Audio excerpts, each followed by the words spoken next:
थे नरेंद्र मोदी जी का, जिसमें लगातार जितनी प्रदेश सरकारें हैं लगभग 5 लाख करोड़ रुपए के कर्ज में आ गई। देश की सरकार भी 270 लाख करोड़ रुपए के लगभग कर्जे में है। सबसे बड़ा बेरोजगार देश हमारा है।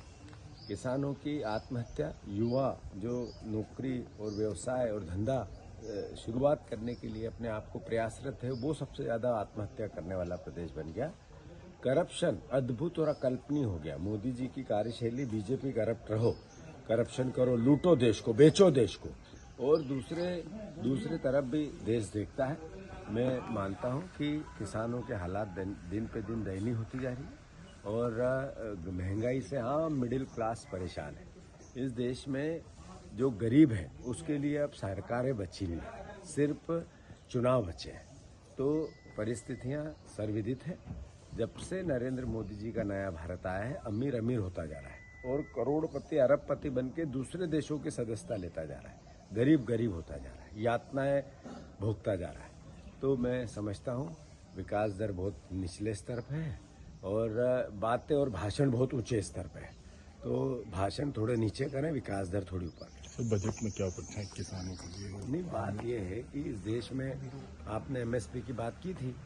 किसानों के दलहन 10,000 रुपया कम से कम बिकना चाहिए।